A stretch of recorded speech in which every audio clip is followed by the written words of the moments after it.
mbokk yi ak xarit yi ñoo ngi leen di nuyu am mbégte lool janowaat ak yéen tey jii ci li nga xamante ni mooy ganu ayu bés bi tey jii nag suñu gan ayu bés bi ci wàllum mbas mi la ñuy waxtaanee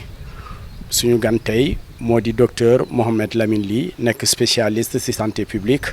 docteur Mouhamed Lamine Ly ñoo ngi lay nuyu. maa ngi leen di fay.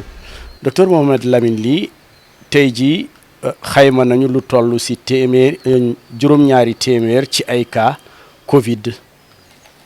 mbas mi fan la ñu jëmee. mbas mi de fi mu ñu jëmee moom xaw na doy waar ndaxte liñ doon ragal yëpp dafa mel ni mu ngi nii di dal suñu kaw maanaam dafa am variant virus bi dafa soppeeku nekkaat beneen variant bu gën a gaaw wàlle gën a soxar te dafa mel ni dafa dugg si ak doole ci suñu réew te tamit fi mu demoon ci àddina bi yëpp ci suñu mettit yi mu teg askan wi dafay wàlle bu gaaw ba pare ñu bëri dañuy feebar yu metti yoo xam ne dañuy dem si hôpitaux yi te hôpitaux yi finalement su maladie yi bëree dootuñu leen mën a dëkku léegi nag mu indi ay problème prise en charge loolu daal dafa mel ni moom moo ñëw egsi si suñu réew mi daal. ndax nekkul feebar bi nga xamante ne aussi dafa kéemtaane. waaw feebar bi dafa kéemtaane loolu moo taxoon nag depuis njëlbeen ba depuis bu njëkk ba la ñu waroon a gérer pandémie bi correctement pour ñu bañ a am justement variant yoo xam ne ñoo gën a soxar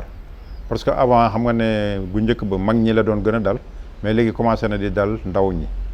mun na demit soppeekuwaat encore du ñëw indiwaat leneen mortalité bi yokku ñi muy couche yi muy laal gën a bëri donc loolu yëpp day wane rek ne nañu xeex feebar bi de manière radicale ñàkku ba tax léegi su pandémie bi suñ ko maîtriser kon du amati variant yoo xam ne dinañu sonal mais tant que amuñu loolu toujours variant yi day développé wu te àddina bi yëpp dafay nekk à risque. dañu seetlu ne saa yu ñu commencé di wax ni que feebar baa ngi dem yoonam ñu gisaat beneen variant ñu gisaat tamit mbir yi gën a yokku ndax nekkul loo xam ne ndax aussi spécialiste yi dañu wane ne seen limite fii la yem wala lan la. xam nga nag comme ni ma la koy waxee tant que mu ngi wàll nit ñi di dem day changer parce que day adapté wu donc ñun li ñu war a def humanité bi yëpp daal du benn réew mais ñëpp manko mooy fexe ba contrôler pandémie bi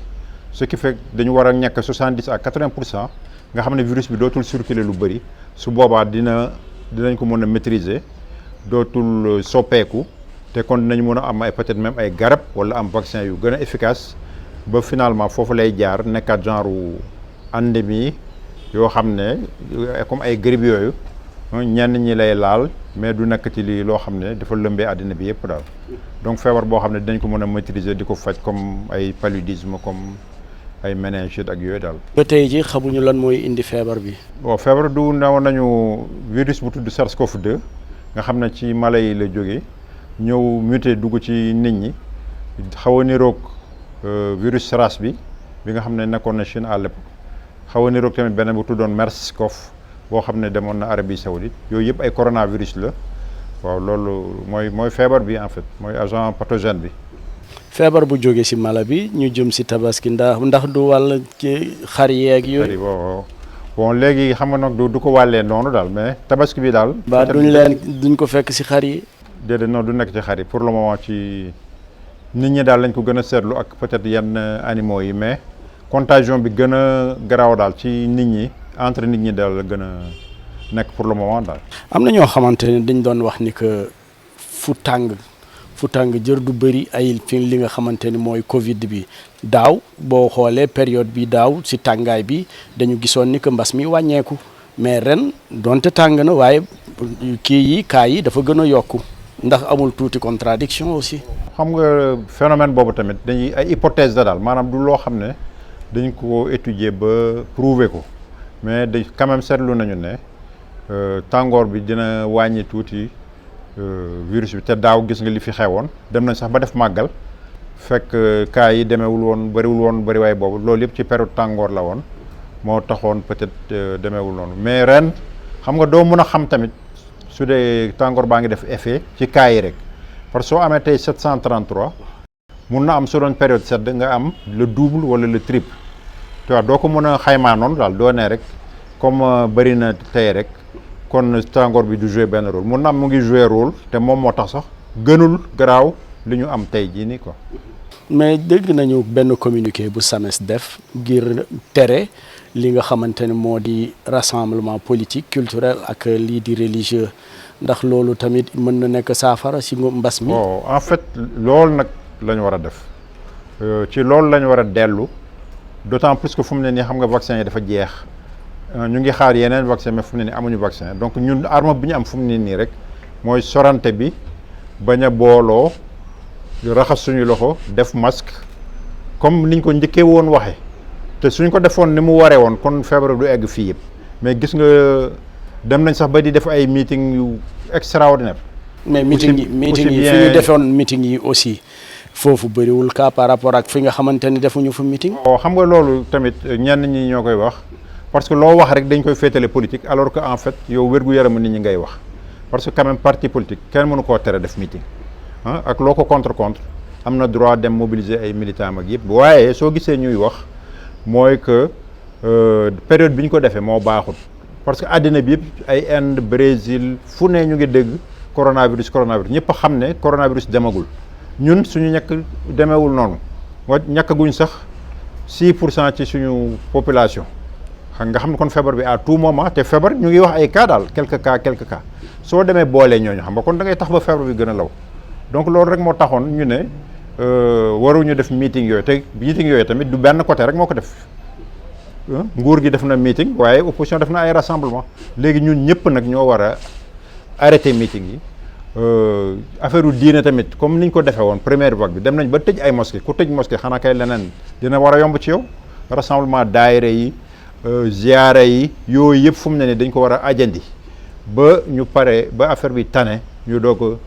peut-être mën a recommencer waat daal. mais période bi manifestation yi di am boobu mbas mi yëgul woon noonu de. xam nga tamit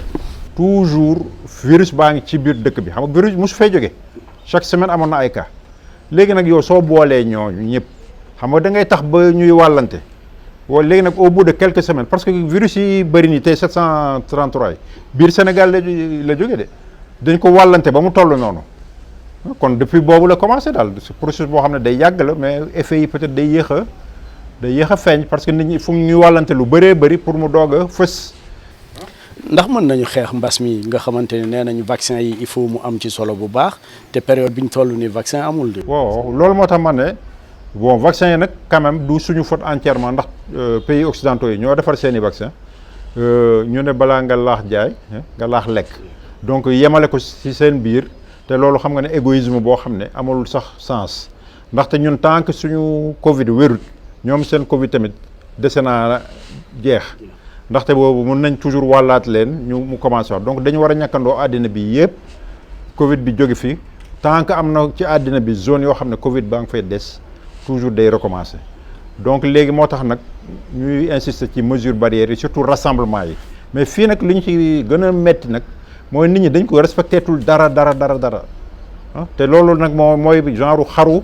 parce que feebar baa ngi fi su la dalee am na ñoo xam ne peut-être du leen sonal trop am na ñu ne 10% de cas sévères ci 10% yooyu am na 10% yoo xam ne cas grave la nga xam ne il faut ñu yóbbu la réanimation te dëggal la ay bouteille ak système yoo xam ne presque amul lu bëri ci suñu réew quelques grands hôpitaux rek ñoo ko am soo demee suñu dëkk Fuuta yi dara amul. gis nga am na ñu deewoon foofu Covid ndaxte amul woon réanimateur amul salle de réanimation donc loolu moo tax nag ñun li ñu maîtriser mooy prévention bi kon nañ ci gën a góorgóorlu def masque yi def distanciation yooyu yëpp suñ ko defee ñii feebar dina wàññeeku soo wàññeekoo ñii cas sévères yi dina wàññeeku cas grave yi wàññeeku. mais docteur lu tax yéen spécialistes yi jéemu leen dara ci waxu vaccin yi comme nee nga balaa ngaa laax jaay laax lekk si dëkku tubaab yi mais lu tax yéen spécialistes yi aussi jéemu leen dara si trouver vaccin waaw. vaccin yi xam nga Pasteur nee na à partir de déwén la ñuy koy defar mais xam nga tamit suñu capacité technique ci pays africains yi mayuñu ñuy développer vaccin rapidement xam-xam bi peut-être mu ngi fi mais peut-être jumtuwaay yi mooy te dëkk Europe yi tamit dañu leen financer bu baax ci budget nationaux yi pour ñu mën a développer vaccin daal mais ñun xam nga ne suñu force du di développer ay vaccin ah même su dee xam-xam baa ngi fi mais ñoom laboratoire pharmaceutique internationaux yi ñoo ñu gën a tàmmal di développer ay vaccin donc du ñu bàyyi ba Covid ñëw rek ñu bëgg a subitement rek ñu nekkaat ay producteurs de vaccins ay millions de vaccins loolu quand même c'est un peu utopique.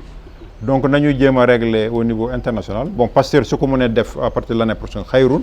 ndaxte feebar bi ñëpp xam nañ ne daf fiy yàgg dina fi def ay weer dina fi def ay at donc loolu dinañu amal njëriñ ba pare ñu préparer woon nag pour les prochaines pandémies pour que su amaatee ñu am capacité de defaraat ay vaccins pour que ñu mën a quand même aar suñu population. Docteur Mohamed lii seetlu nañ ne tamit ñu bëri ci acteurs yi. ñoo nga xamante ni ci wàllu wér-gu-yaram la ñuy yëngu rawatina ci santé publique dugalu leen seen loxo bu baax ci mbir mi ñu bëri yéen ñoo ngi ci biti tuuti ñoo nekk ci biir ngir xeex mbir mi lu waral lool fi ñuy jëlee décision yi fu ñu koy waxtaanee ak yooyu yëpp lan moo waral lool ñu bëri ci yéen man xam naa lu mot fukki médecin yoo xam ne seen xam-xam màcc na lool ci wàllum xeex lii di épidémie ak yooyu mais kenn dugalu leen ci mbir yi. bon xam nga ku nekk ak rôle am daal. maanaam ministère mooy moom moo ñu war a rendre compte moom mooy doxal politique publique de santé yi su lu mel ni amee ñoom ñoo ko war a gérer donc ñoom ñooy tamit am nañu centre des opérations d'urgence sanitaire yoo xam ni ak CDC Atlanta lañ ko fi sencoon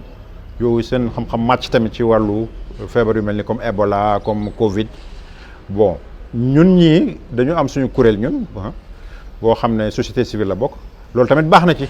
xam nga su amee ñuy doxal politique officielle bi baax na ñu nekk à côté dina su ngeen defee woon nii mooy gën ak yooyu daal ku nekk daal am na façon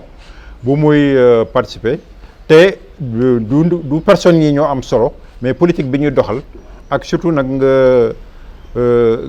sóoraale intérêt population yi surtout nga jiital ko bañ a jiital ay intérêt. ndax ñoo ngi leen di déglu yéen waa société civile bi. bon xam nga ñun ñu ngi de façon ci lañ nekk ni maa ngi nii di wax su ma waxee ba pare ñoom mën nañu taal seen télé gis xam ñun peut-être waa COSAS nii la ñu xalaatee wala docteur Ly nii la xalaatee bon am na ñeneen ñu koy def toujours yaa ngi dégg ay nit di wax ñoom Moubarak def na fi ay études yu mucc ayib ci yooyu donc loolu ñoom ñooy def nag synthèse parce que ñun ñëpp pour réew mi rek moo tax ñuy wax xam nga waxuñu Covid u France waxuñu Covid u Grande-Bretagne ñun Covid Sénégal kon liñ ci wax rek pour jéem a defar la daal donc ñun du poste moo ñu intéressé mais nañu participer rek ñun ñëpp syndicats yi société civile ku nekk rek wax xalaatam waaw suñu gisee tamit lu ñu xalaat ne jaaduwul ñu wax ko suñu gisee loo xam ne baax na ñu approuvé. nemmeeku nañu ay départ si fi nga xamante ne foofu la prise de décision yi di jóge ndax amul lu muy gàllankoor si liggéey bi ku mel ni Abdoulaye Bousso dem na waaw ak docteur kii Aloïse dem na ak ñi ñu yëgagum ndax du am dara lu mu gàllankoor si ñoo xamante ni ñoom ñoo sumboon liggéey bi ñoom ñoo ko dooroon tey jii ñu dem te lan moo leen tax a dem ba léegi kenn xamul loolu ndax amul lu muy gàllankoor ndaxte am na lu ñu yóbbaale di. waaw xam nga nag système bu baax mooy système boo xam ne du reposer ci benn nit rek wala ñaari nit ko donc léegi man maîtriser wu ma lu tax ñoom ñu dem xam naa daal cohésion niru na lu manqué tuuti ci équipe bi ndaxte ku ci jéem a wax dëgg loo xam ne ñëpp teg nañu seen bët ñu xatal la wala di la démentir bon peut-être gis si wuute tamit équipe boo gis xalaat yi day wuute bon donc man mënuma juger daal pour wax. muy li professeur Seydi di jànkonteel léeg-léeg. voilà la lay comme exemple la par exemple. voilà mais mënuma dugg ci détails yi ndax xaw ma exactement ni mu demee tey pour man c'est pas tellement important daal ñun daal ministre de la santé la ñu xam moom mooy responsable président de la république la ñu xam moom la ñu fal donc ñooñu la ñu mën a waxal li xew ci diggante bi nag loolu bàyyi nañ ko journaliste yi daal. may fàttali rek tey jii suñu gay ayu bés bi moo di docteur Mohamed Lamine Ly di spécialiste ci santé publique Mohamed leneen lim la bëggoon laaj tamit nguur gi nu mu gérer Covid bi ba fii. ndax rafetlu nga ko yow en tant que spécialiste santé publique. bon xam nga ñun nag depuis le début bon kenn duñu ne dañu bàyyi ba affaire bi ñàng ñu doog a wax parce que depuis le début maa ngi fàttaliku ñëwoon nga fi benn yoon waaw depuis le début la même chose rek la ñu wax mooy feebar boo xam ne day wàlle première chose mooy nga xàmme ñiy wàlle maanaam da ngay tester nit ñi xam ne kii am na feebar bi nga ber ko comme ça mu bañ a wàll ñeneen ñi mais su dee loolu amul daanaka xeexoo feebar bi te ñun depuis le début ñu ngi koy wax ñoom nag ñoo toog ba mu yàgg d'abord test PCR bi dafa diis dañuy jël kii bi dugal ko sa biir bakkan nga toog presque ñaari fan ñetti fan doo xam sax résultat bi na la demee mun nga am virus bi continuer toog sa biir famille mun nga wàlle nit ñi loolu mooy premier problème bi ci diggante bi nag développé nañ fi test yu bëri façon yu bëri dëkku tubaab bi toujours ñu ngi dégg test rapide test antigénique test sérologique test salivaire sax am na tubaab yi dañu dem pharmacie jënd seen test defal seen bopp xam ne am nañu suñuy dem concert ñu def test xam ne yooyu yëpp am na mais ñun mënuñu fexe ba am loolu léegi nag yow soo xàmmeewul ñi am feebar nan nga leen mën a faje bon leneen li mooy dafa am ñu bëri tamit ñoo xam ne dinañu décédé su dee Covid moo leen rey mais duñu xam ne Covid moo leen rey nit ñi ñëw di leen suul mun nañ ci am jële feebar bi continuer di ko wasaare donc finalement feebar bi suñuy doxalee noonu du mus a arrêté fii donc moo tax dañu war a dugal ñëpp nag dugal ci infirmier chef de poste yi dugal ci pharmaciens yi dugal ci relais communautaires yi agent de santé communautaire yi wut ay test rapide jéem a fexe ba ku nekk xam man yor naa doomu jàngor bi wala yoruma ko su dee dama ko yor dama war a beru tuuti bañ a wàll suma waa kër su ñu defee noonu comme ça dina am ñu bëri te ñu ngi ñekk waale en même temps au fur et à mesure ñu koy def dinañ tollu moment boo xam ne su ñu amee 80% 70% virus bi dootul amati parce que su dee day ñëw ci nit fekk kooku dafa ñàkku du mën a développé wu kon finalement progression bi day wàññeeku contagion bi day wàññeeku ba foofu lay jaare nag feebar bi nekkaat endémique nga xam ne régulièrement nag dañu war a ñàkku mu am barrière immunologique ci virus boobu buy tax ñu mun koo maîtriser au niveau mondial moom ba léegi daal ñun ñu ngi insister waat ci test yi soo leen waxee ñu ne nag test rapide yi baaxul te test rapide yooyu moom la tubaab bi di utiliser seen dëkk pourquoi muy baax foofu te baaxu fi donc foofu daal am na lu fa lëndëm loo xam ne war nañ koo leeral. docteur Mohamed Ly ci tënk rek ngir xeex Covid bi ngir aar askan wi ci Covid bi lan moo ko. waaw beneen bi tamit mooy soo xasee nag ba feebar xam nga tamit mu ngi bëgg a def presque léegi mu def ñaari at feebar baa ngi fi début bi ñëpp xamoon nañ suñu système de santé ni mu demee woon xamoon nañ ne matériel équipement yu lourd yi manqué woon na fi mais ci diggante bi amoon nañu temps équipé inauguré nañ fi ay hôpitaux yu bees tax mais lu tax dugaluñ ci ay salle de réanimation tu comprends ci diggante bi nag ñu ngi def leneen di jënd ay avion ak yu kenn xamul ay affaires yoo xam ne dafa cher loo xam ne soo ko defoon ci ay matériel de réanimation di nga ci am lu bëri lu tax loolu tamit ñoom góorgóorlu wuñ ci xam nga loolu tamit mënoo wax keneen ku dul ñoom ñi nga xam ne ñoom ñoo fi nekk actuellement pour quand même ñu sóoraale ne occasion la pour ñu équiper réanimation yi former ay jeunes médecins comme ça suñu dëkk ñu am plateau technique bu kawe pour que ñu mën a faj nit ñi dëggantaan ndaxte yenn stades yi soo fa eggee fu mu ne nii même problème oxygène sax day am presque yow tu es condamné alors que waroon nañu mën a sauver ñu bëri ci feebar bi quoi. kon feebar bi mën na dal xale comme mën na dal mag. bon fu mu ne nii ñu ngi ne commencé na dal ñi gën a féete ndaw alors que avant au-delà de 60 ans 70 ans la doon dal léegi mu ngi dal ay ñoo xam ne sax peut-être ay 20 ans ba ay 30 ans ak yooyu daal. mais xale yu ndaw yi moom waxagul waaw mën na leen faat tamit parce que virus bi loolu laa doon wax dafa soppeeku par rapport ak bu njëkk bi bii moo gën a soxar moo tax.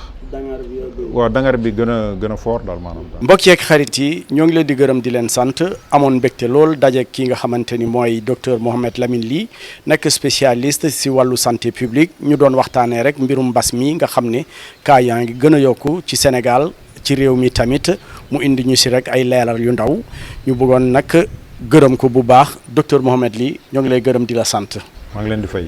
ñoo ngi leen di jox dig daje ay bés bii di ñëw.